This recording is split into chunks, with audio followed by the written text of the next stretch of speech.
She chooses the man who owns his energy, not the man who begs for a chance. Let's be real, folks. You try to be nice, funny, available, and you still end up invisible.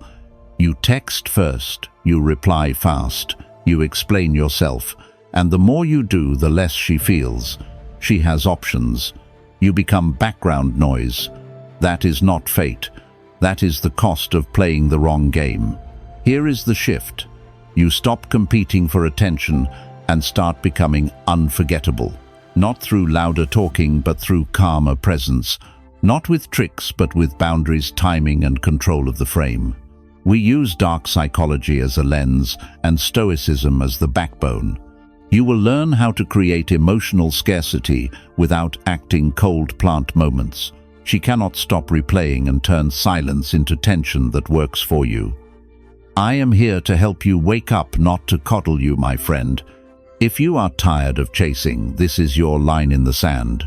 In the next few minutes, you will get a blueprint to stand out in a crowded field.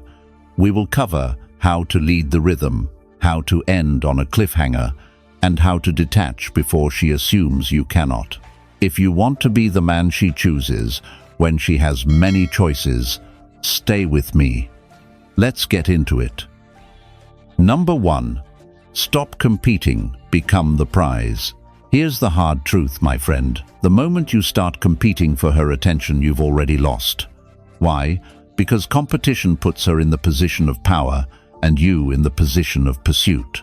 And when a man chases, he gives away the one thing women find most attractive: emotional control. Let's take an example. Mark, 52, recently divorced, successful in real estate.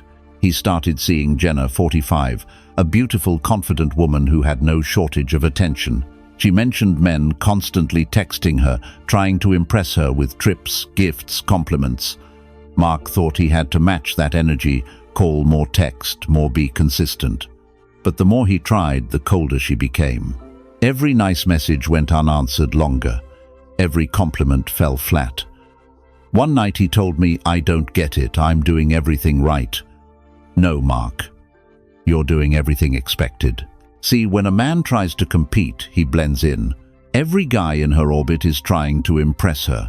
They're reacting to her energy, adjusting to her pace, seeking validation. But attraction doesn't grow from effort, it grows from presence.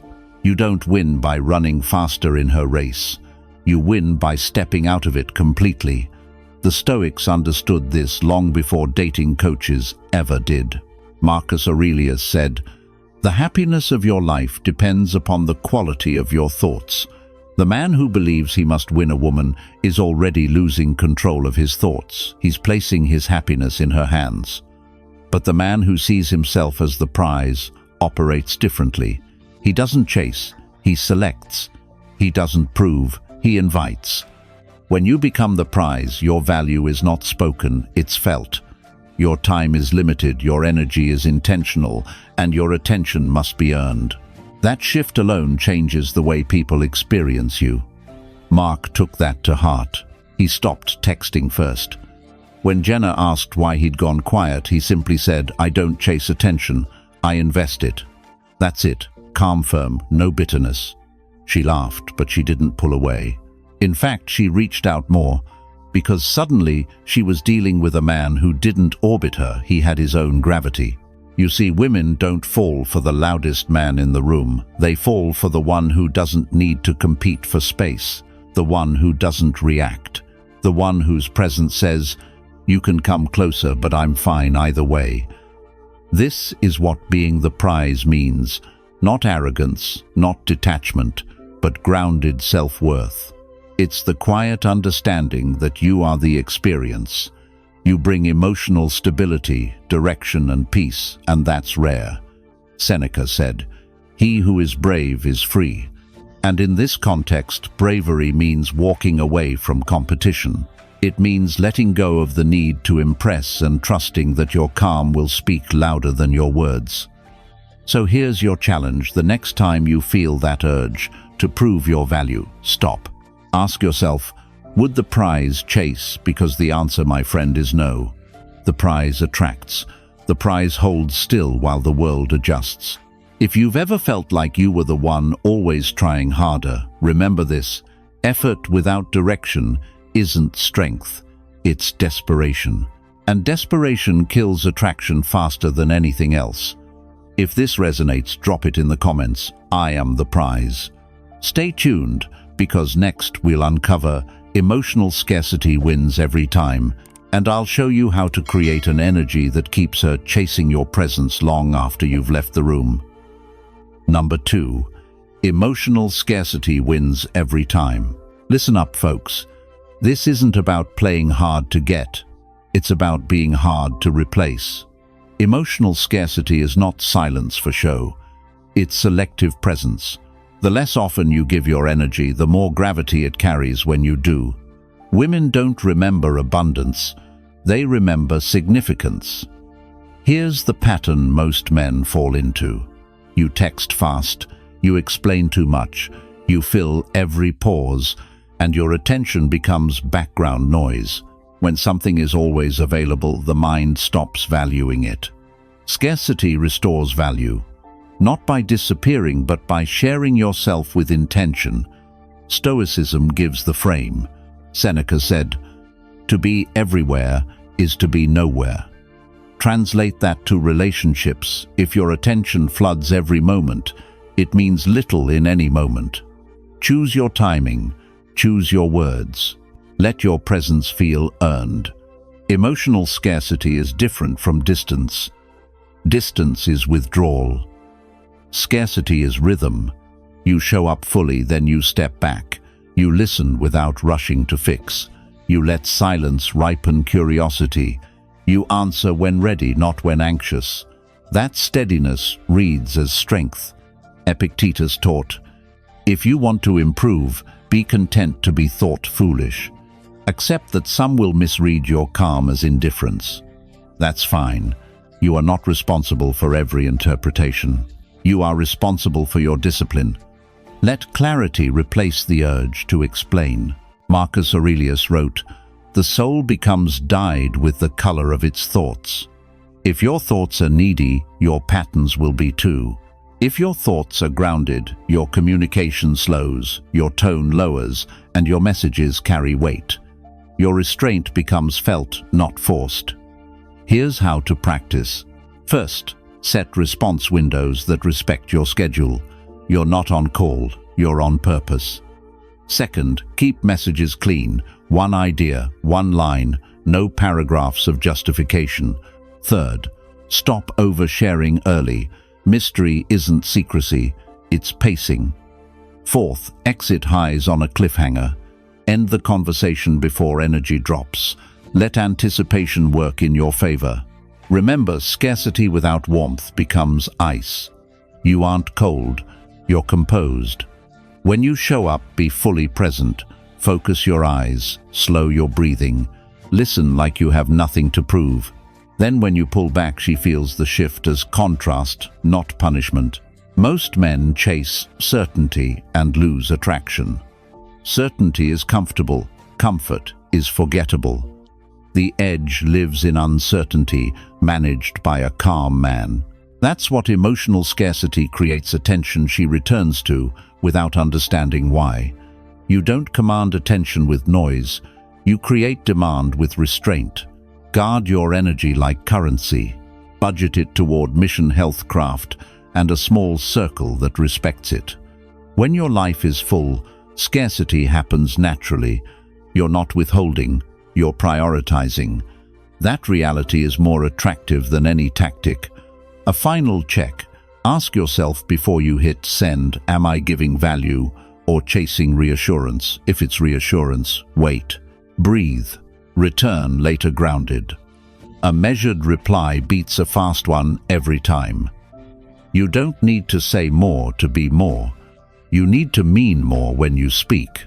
Emotional scarcity wins because it turns presence into privilege, and privilege gets remembered.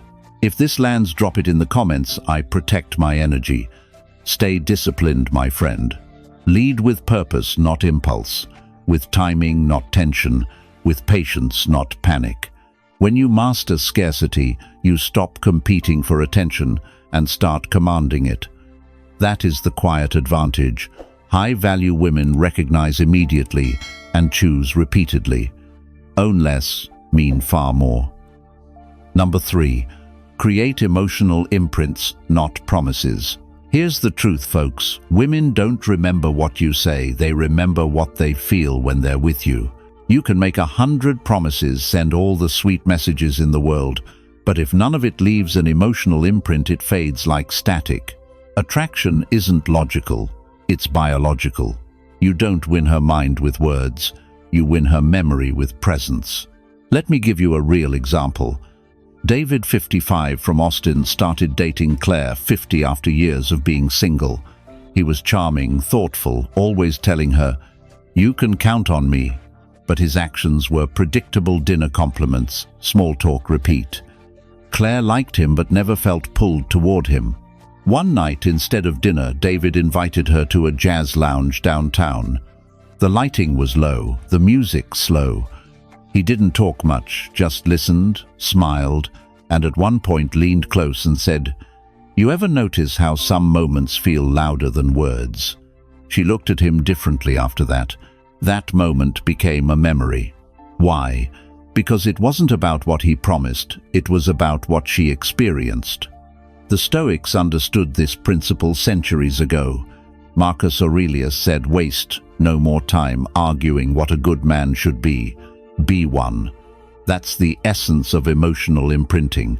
Don't tell her who you are, let her feel it. Let your energy do the talking.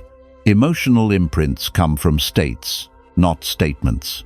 The tone of your voice, the steadiness of your body language, the patience in your timing, these elements communicate far more than your words. The calmer and more grounded you are, the more deeply your presence registers.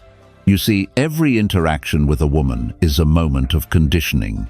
When she's around you, her brain associates certain emotions with your presence. If those emotions are peace, curiosity, or desire, she'll crave your energy even in your absence. But if what she feels is neediness, tension, or over-effort, she'll associate you with anxiety, and her body will push you away to protect itself. David learned that. He stopped trying to convince Claire with words and started focusing on moments. He stopped saying, "I'll always be there," and started being there, but quietly, confidently, without expectation. When she felt stressed about work, he didn't rush to solve it. He made her tea, handed it to her, and said, "You'll figure it out. You always do." That one calm sentence landed harder than 1,000 reassurances. Epictetus said, "Don't explain your philosophy, embody it." That's the foundation of emotional impact. You can't teach someone to trust you, you let them feel it through consistency and calm. Every interaction either builds or erodes emotional memory, and most men are too busy talking to build it. So here's what to remember. Emotions fade when over-explained, but they stick when experienced. The smell of your cologne, the rhythm of your breathing when you listen, the steady tone when you speak, those are what replay in her mind, not the promise, the presence. Stop trying to be unforgettable through grand gestures. Be unforgettable through how she feels when you leave the room. That's what creates attachment that logic can't undo. Scarcity gets her attention. Emotional imprint keeps it.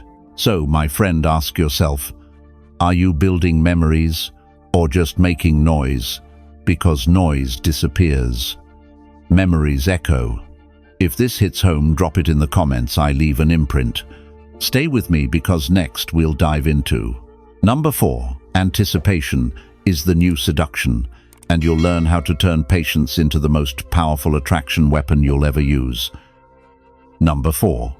Anticipation is the new seduction. Let me tell you something, my friend. Attraction doesn't die because the spark fades. It dies because there's no anticipation. Most men want connection now.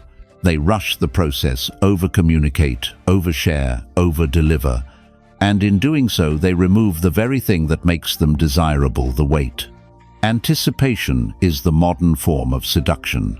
It's the tension between what's said and what's not, between showing up and holding back, between being available and being selective. The strongest emotions aren't born in the moment, they're born in the space before the moment happens.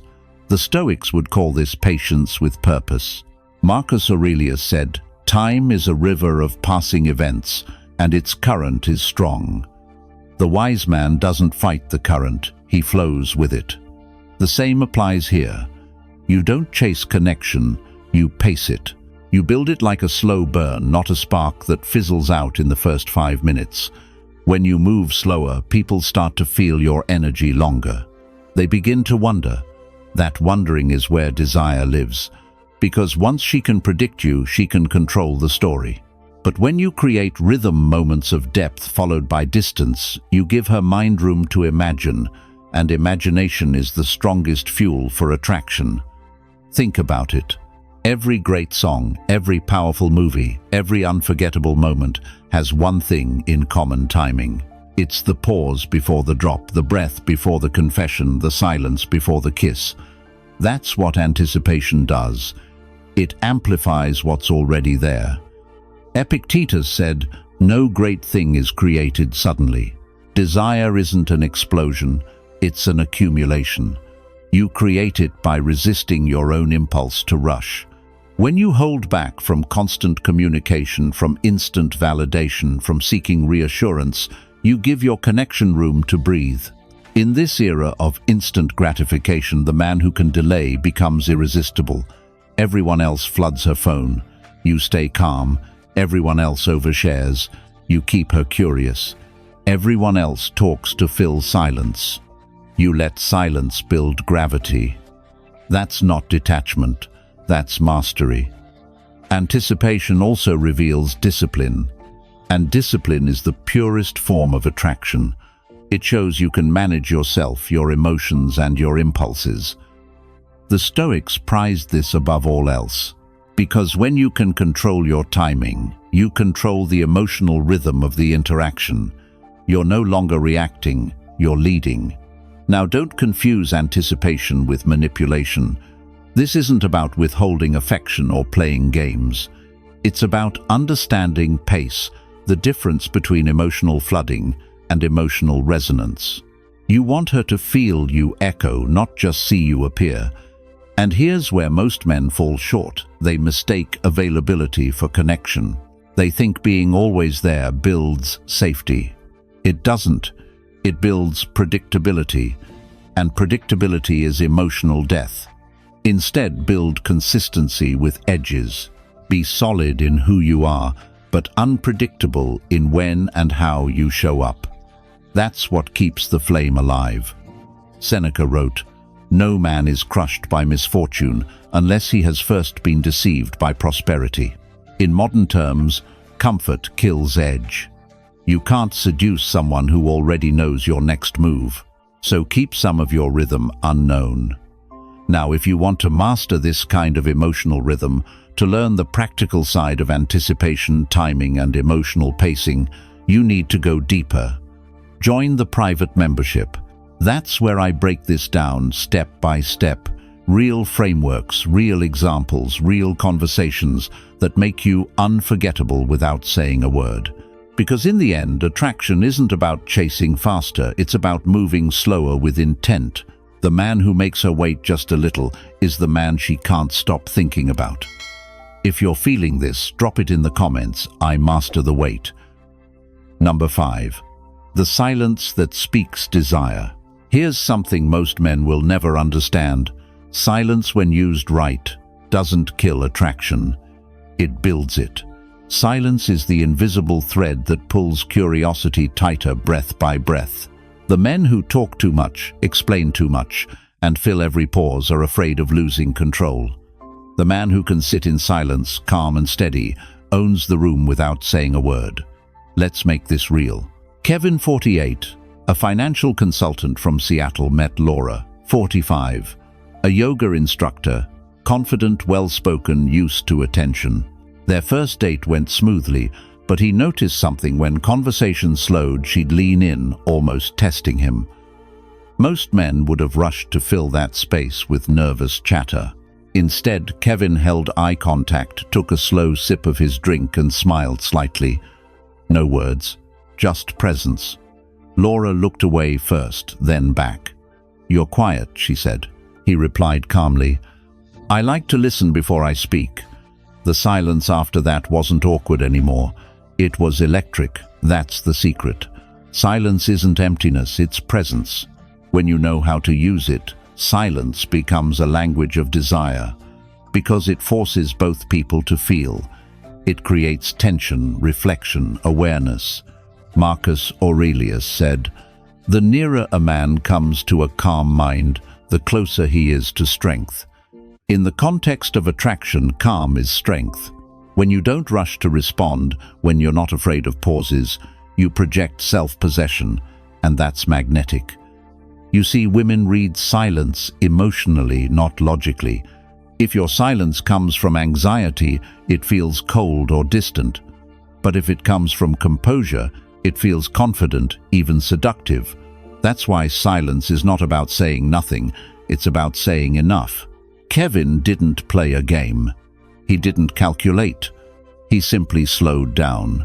That's what made Laura lean in. She could feel his stillness.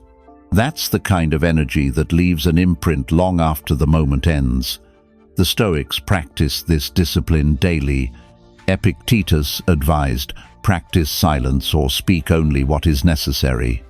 Stoic silence isn't withdrawal, it's mastery over impulse.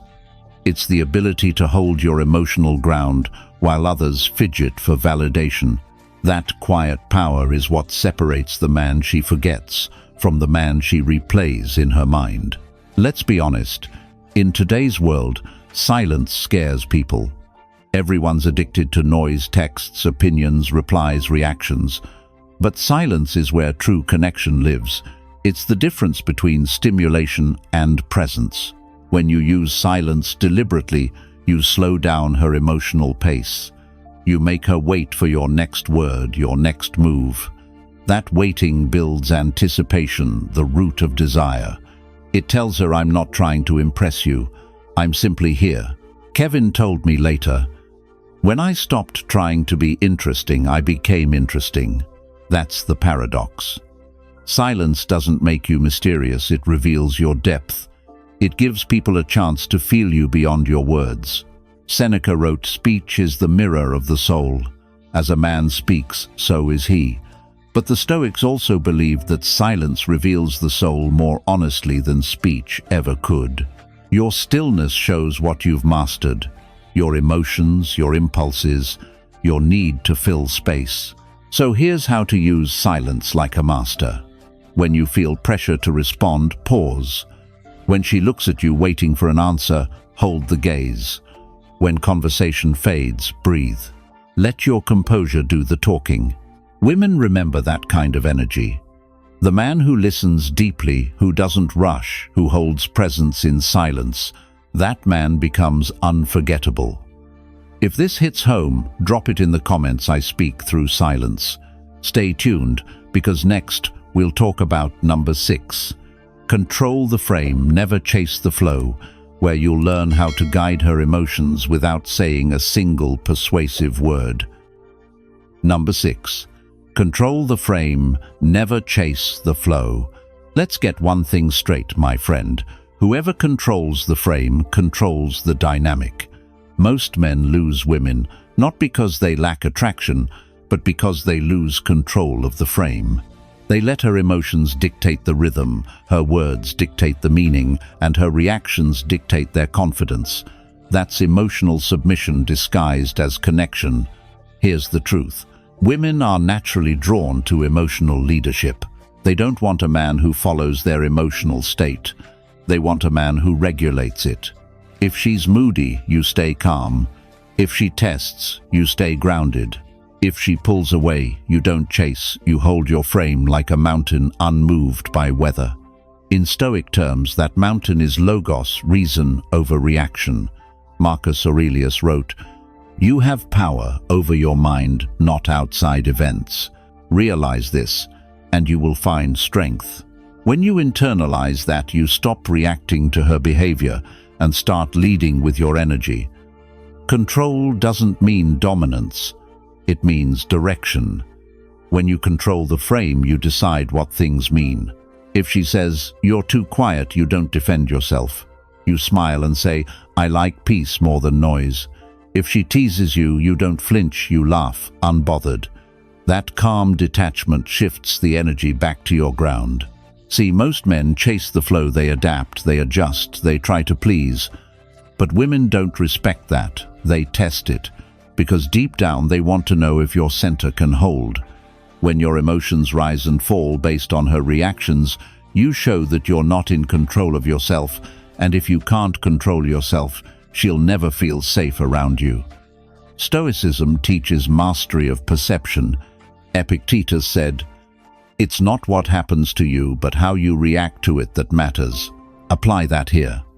The moment you chase her flow, you make her emotions the center of your universe. But when you hold your frame, you become the center, she orbits. Your calm becomes contagious. Let's break this down practically. Controlling the frame starts with emotional neutrality. That means you don't seek validation through reaction. If she gets distant, you don't panic. If she gets flirtatious, you don't melt. You stay steady, polite, calm, detached. That steadiness doesn't kill attraction. It deepens it. Next, remember, words matter less than tone. You can say the right thing, but if your tone sounds uncertain, the frame collapses. Lower your voice. Slow your pacing. Speak from your diaphragm, not your throat. It's not about volume, it's about authority. And most importantly, control the meaning of moments. If she tries to test you emotionally, say something like, "You probably say that to every woman, don't explain." Just smile and reply, "Only the ones who can handle it." Boom, frame reclaimed. Calm humor beats defensive logic every time. Seneca said, "He who is brave is free." Freedom here means emotional independence. You don't need her validation to feel powerful. You are powerful because you control your perception, your reactions, and your pace. That's what Stoic strength looks like in modern masculinity. When you live by this principle, you stop being a character in her emotional movie and become the director of your own. She feels it immediately, the quiet authority, the grounded calm.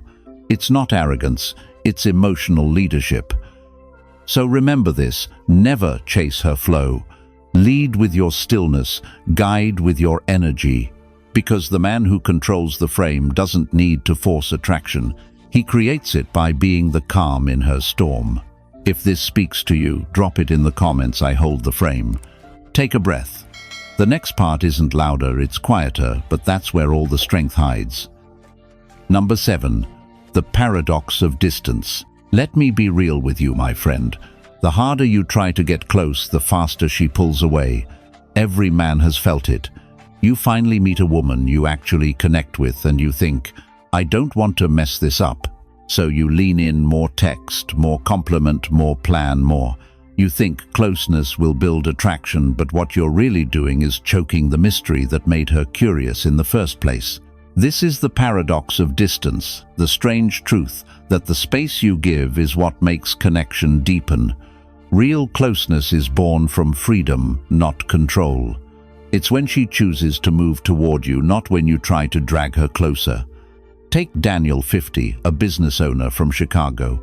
He started seeing Amy, 46, after his divorce. Smart, funny, independent woman. At first they clicked instantly, long conversations, late nights, the whole thing. Then Amy started to cool off. She texted less, delayed plans. Daniel panicked. He thought he needed to fix it, to fight for her. But every time he reached out, she seemed to drift further away. After weeks of frustration, Daniel did something radical. He stopped chasing. He focused on his business, his fitness, his peace. He didn't cut her off, he just stepped back. Within 2 weeks, she reached out first. "You've been quiet lately," she said. "Everything okay?" That's when it hit him. His absence spoke louder than all his effort. See, here's what most men miss. Distance isn't rejection, it's reflection. It gives space for desire to breathe. You can't create longing if you never leave room for it. When you pull away with purpose, not out of anger, not as a game but from self-respect, you shift the dynamic. You remind her you're not addicted to her presence. You're grounded in your own. The Stoics understood this beautifully. Epictetus said freedom is the only worthy goal in life. It is won by disregarding things that lie beyond our control. Attraction lives inside that freedom. You can't force her to value you, but you can live in a way that commands respect. That means knowing when to stay silent, when to walk away, and when to simply do nothing. Distance tests her interest, but it also reveals your discipline. When you can stay composed in the gap, when you can hold your frame without chasing reassurance, that's when she realizes you're not like the rest. You're not needy, you're not reactive, you're calm, Daniel told me later. When I stopped trying to make her want me, she started showing up. That's the paradox. The less you grasp, the more she feels drawn in. The moment you release control, you gain it. Marcus Aurelius wrote, "Nowhere can man find a quieter or more untroubled retreat than in his own soul." That's your edge. When your peace becomes stronger than your desire, you become magnetic. She feels your self-sufficiency not as arrogance, but as gravity. Distance doesn't kill connection. Emotional dependence does. The key is to balance warmth with withdrawal. Be present when you're together. Be invisible when you're apart. Let her wonder. Let her miss your presence, not because you disappeared, but because you were whole before she arrived. And here's the truth. The men who understand this paradox stop chasing love and start attracting loyalty. They move from persuasion to power. So when the urge to text, explain, or chase hits you, breathe. Don't act. Let silence do the heavy lifting. Because sometimes the most powerful thing you can say is nothing. If this resonates, drop it in the comments. I master the distance. Stick with me, because what's coming next will shift the way you see every emotional move you've ever made. And trust me, you'll want to hear it. Number 8. Trigger her curiosity, not her comfort. Let's be real, folks. Comfort is friendly. Curiosity is electric. If she only feels safe, she files you under nice man. If she wonders about you, she replays you. Attraction doesn't grow where everything is known. It grows in the spaces you leave open, the edges you don't explain. Most men try to win by easing every worry. They overshare, over-explain, and rush to reassure. That kills mystery. When the unknown disappears, the story ends. Your job isn't to remove uncertainty. Your job is to direct it. Make her curiosity work for you instead of against you. Marcus Aurelius said, "Waste no more time arguing what a good man should be. Be one. Stop narrating your value. Embody it. Show, don't tell.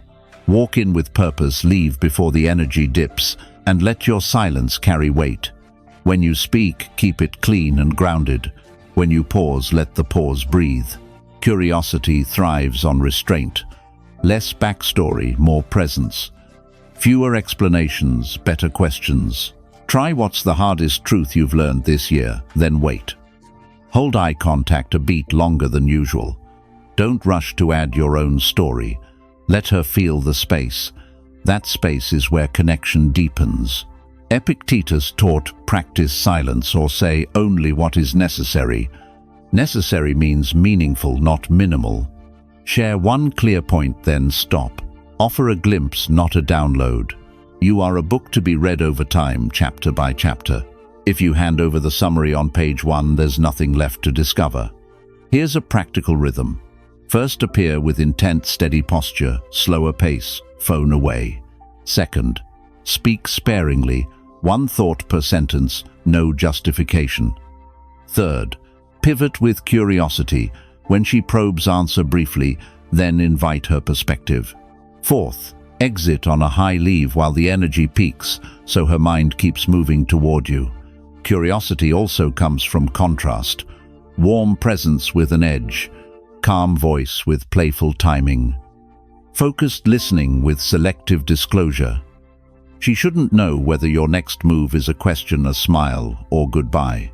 Not because you're playing games, but because you're alive to the moment rather than clinging to approval. Seneca said, "To be everywhere is to be nowhere." Don't flood her with availability. Space sharpens attention. When you're gone, let the silence stretch. No check-ins to manage her impression. If your life is rich, your absence will feel textured, not cold. That's how curiosity grows without manipulation. Real depth creates real distance. Remember, comfort without spark becomes routine. Curiosity without respect becomes chaos. Aim for disciplined mystery. Be consistent in values, unpredictable in timing, reliable in character, surprising in expression. That blend keeps her leaning forward, not leaning back. Before you speak, ask, am I revealing to connect or dumping to be validated? If it's validation, pause, breathe, choose less. The right sentence delivered from calm will say more than 5 paragraphs spoken from need. You don't have to be cryptic. You have to be intentional. Live a life that invites questions. Move like a man who isn't auditioning. Let her discover you in layers the way music reveals more with every listen. If this hits, tell me in 4 words, I build real curiosity. Take a breath and stay with me. What's coming won't be louder, but it will change the way you carry silence in every room you enter. Discipline your reveal and let her curiosity finish the whole story. Number 9. The detachment game win by walking away. Let's get honest, folks. Most men lose the moment they can't walk away. The second your peace depends on her response, you've lost your power. You start negotiating your worth. You text twice, explain too much, justify your silence, chase her clarity. That's not connection. That's dependence in disguise. The strongest move in any dynamic isn't to pull harder, it's to step back with calm certainty.